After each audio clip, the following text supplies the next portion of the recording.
Sejarah Indonesia meliputi suatu rentang waktu yang sangat panjang, dimulai sejak zaman prasejarah, berdasarkan penemuan manusia Jawa yang berusia 1,7 juta tahun lalu. Sejarah juga mencatat bahwa ada beberapa negara yang erat kaitannya dengan Indonesia, baik dari zaman ribuan tahun silam hingga saat ini.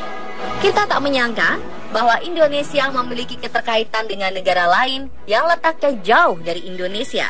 Negara mana sajakah itu? Berikut 7 negara yang berkaitan sejarah dengan Indonesia versi on the spot.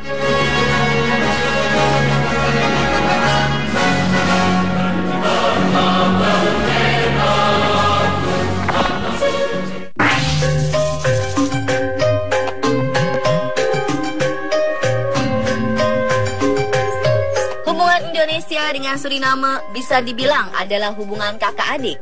Ini karena sebagian dari penduduk Suriname berasal dari penduduk Indonesia.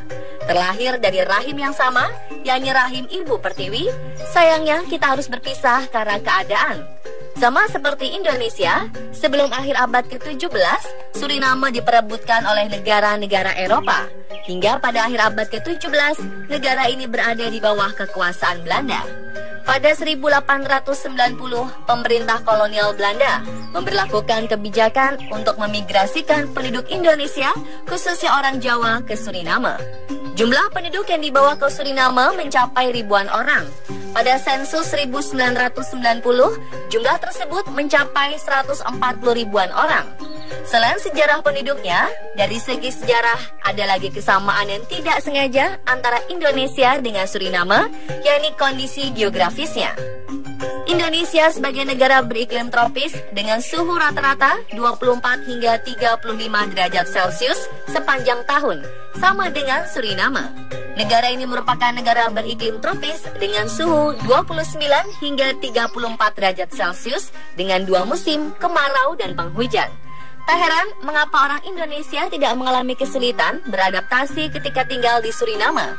Orang Jawa yang migrasi ke Suriname konsisten menggunakan bahasa Jawa sebagai wujud pelestarian budaya.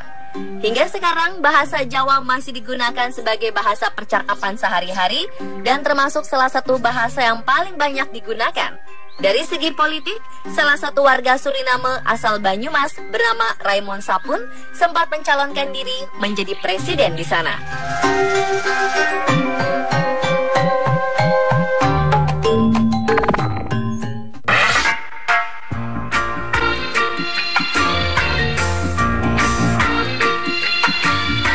Tahukah Anda jika Madagaskar ternyata kental akan nuansa Nusantara? Ilmuwan bahkan memperkirakan negara kepulauan ini ditemukan oleh seorang perempuan Indonesia. Menurut catatan sejarah, Pulau Madagaskar pertama kali dihuni oleh pendatang asal Indonesia yang diyakini berlayar sejauh 8.000 km dari Kalimantan dan Sulawesi. Ilmuwan memang belum menemukan bukti fisik, kecuali hasil uji mitokondria DNA yang mengungkap garis keturunan penduduk Madagaskar berasal dari Indonesia. 3 tahun lalu, peneliti Universitas Massey Selandia Baru menganalisa DNA milik 266 orang di sana. Dalam kelompok tersebut, mereka menemukan fakta 22% memiliki tanda genetik orang Indonesia. Jika sampel DNA ini benar, diperkirakan ada sekitar 30 perempuan Indonesia yang ikut membentuk populasi awal di Madagaskar. Bukti lainnya, pengaruh Nusantara di Madagaskar bisa ditemui pada sektor pertanian yang banyak menggunakan metode dan teknologi yang serupa dengan di Indonesia. Menurut catatan sejarah, pendatang baru ini mulai menanami padi dan talas di dataran tinggi Madagaskar sejak abad ke-6. Selain itu, tidak seperti rumah tradisional Afrika pada umumnya yang berbentuk bulat, kediaman penduduk asli Madagaskar lebih menyerupai suku-suku di Asia Tenggara yang berbentuk kotak dengan atap segitiga. Penduduk asli Madagaskar juga mengenakan pakaian yang terbuat dari serat tanaman, berbeda dengan Afrika yang lebih menyukai kulit binatang. Kendati dikuasai oleh bahasa Prancis, penduduk Madagaskar masih memelihara bahasa sendiri, yakni bahasa Malagasy yang masih termasuk rukun bahasa Melayu Polinesia. Di dalamnya terkandung pengaruh bahasa lokal di Indonesia, yakni Barito Timur, Jawa, dan Melayu. Nasi juga menjadi makanan pokok penduduk Madagaskar. Wah, ternyata Madagaskar Indonesia banget ya.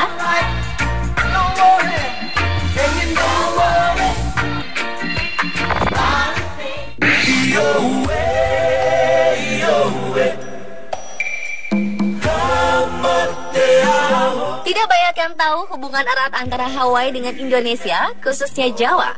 Padahal menurut George Armitage, dalam A Brief History of Hawaii, ada hubungan khusus antara dua tempat yang berjarak 14 jam penerbangan ini. Pertanyaan muncul mengenai asal-usul orang Hawaii. Dari mana datangnya para penghuni pulau yang berada jauh dari benua Amerika, jauh dari Asia maupun Australia itu? Salah satu versi menyatakan bahwa asal mula orang Hawaii haruslah dari peradaban yang sesuai untuk bertahan hidup dalam keterbatasan alam Hawaii. Salah satu jawaban paling masuk akal adalah orang India atau bagian lain dari sisi selatan benua Asia. Dugaan ini didukung adanya nama-nama khas Hawaii seperti Oahu. Konon juga masih ditemukan di India Timur. Lalu dari mana nama Hawaii? Masih menurut versi yang sama, Hawaii berasal dari kata Jawa II yang berarti Jawa kecil. Disinilah kita menemukan hubungan erat antara Jawa dan Hawaii.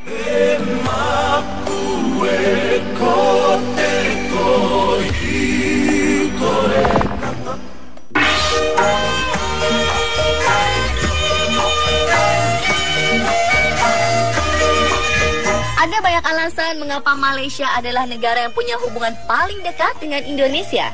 Pertama, karena kita masih satu ras atau serumpun. Kedua, karena faktor hubungan darah, hampir sebagian orang Malaysia masih memiliki hubungan darah dengan Indonesia karena nenek moyangnya dahulu kebanyakan berasal dari Indonesia. Baik itu suku Minang, suku Bugis, Aceh, Banjar, Jawa, Medan, dan suku lainnya. Bahkan Perdana Menteri kedua Malaysia, Tun Razak, berasal dari keturunan Raja Goa Sulawesi. Jadi, jika kita ke Malaysia, kita akan menemukan banyak persamaan budaya, baik berupa makanan maupun adat budaya lainnya. Ketiga adalah faktor bahasa. Bahasa Indonesia dan bahasa Malaysia memiliki banyak persamaan. Walau menurut orang Malaysia, bahasa Indonesia lebih baku daripada bahasa Malaysia. Tetapi bahasa Indonesia pun diambil dari suku Riau yang masih beretnis Melayu. Keempat, sama-sama mayoritas penduduknya beragama Muslim.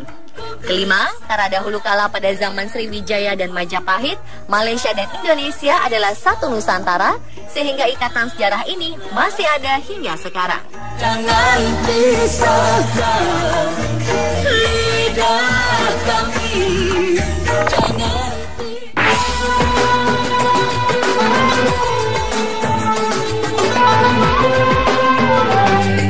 Melihat sejarah Indonesia ke belakang, proklamasi tidaklah gratis. Belanda tetap ingin menguasai Indonesia sehingga berkobar perang di mana-mana. Dan Indonesia berjuang bukan hanya dengan senjata, namun juga diplomasi menggalang dukungan luar negeri untuk bisa menekan Belanda agar mengurungkan niatnya untuk menguasai kembali bumi pertiwi. Dukungan yang paling nyata itu datang dari dua negara. Pertama adalah Mesir. Begitu kemerdekaan Indonesia tersebar ke luar negeri, pemerintah Mesir langsung mengirim utusannya di Bombay ke Yogyakarta, yang ketika itu merupakan ibu kota RI sementara. Adalah Muhammad Abdul Mutnim, yang dengan berani menembus blokade Belanda. Beliau menyampaikan dokumen resmi pemerintah Mesir dalam mengakui kemerdekaan RI. Ini pertama kalinya dalam sejarah, utusan resmi suatu negara mempertaruhkan nyawanya untuk menyampaikan dukungan kemerdekaan. Kemudian dukungan Mesir tersebut dilanjutkan dengan perjanjian persahabatan Indonesia dan Mesir. Ketika penandatanganan dokumen kerjasama ini di Kairo, kedutaan Belanda di Mesir menyerbu masuk ke dalam ruangan kerja Perdana Menteri Mesir untuk mengajukan protes. Namun bersikeras Mesir mengabaikan protes tersebut. Pengakuan Mesir ini terjadi karena kedekatan tokoh-tokoh perjuangan kemerdekaan RI dengan tokoh Mesir, seperti Agus Salim, Sultan Syahrir, M. Natsir dengan tokoh pergerakan IM. Dukungan ini disambut dengan hangat dan bahagia oleh Soekarno. Sedangkan pengakuan yang diberikan oleh rakyat Palestina pun sangat heroik. Selain mengakui kemerdekaan tanah air, ketika itu pemimpin Palestina, Muhammad Ali Taher, menyumbangkan seluruh tabungannya untuk perjuangan mempertahankan kemerdekaan RI.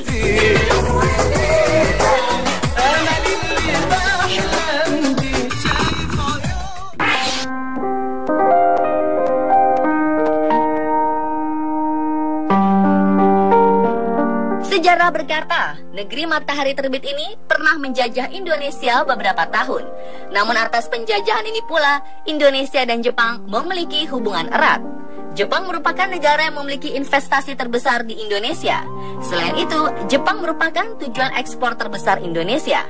Indonesia menjalin kerjasama dengan Jepang dalam segala hal. Kerjasama Indonesia-Jepang telah berjalan kurang lebih selama 58 tahun sejak 1958. Diplomasi Indonesia terhadap Jepang adalah salah satu contoh keberhasilan diplomasi yang dilakukan oleh Indonesia. Dengan adanya kerjasama dengan negara maju seperti Jepang, menguntungkan bagi negara berkembang seperti Indonesia. Begitu pula sebaliknya, Jepang juga membutuhkan kerjasama dengan Indonesia untuk mencapai kepentingan negaranya.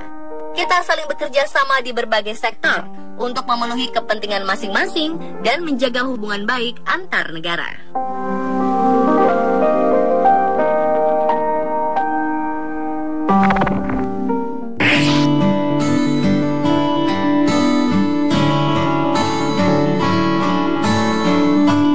Sebenarnya, Indonesia telah menjalin hubungan dengan Tiongkok sangat lama, sebelum negara ini berdiri.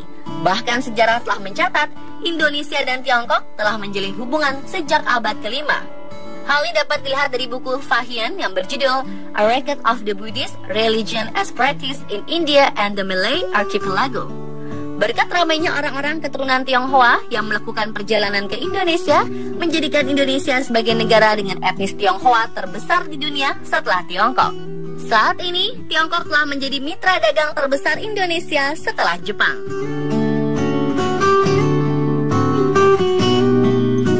Dan itulah pemirsa, 7 negara yang berkaitan dengan sejarah Indonesia versi On The Spot.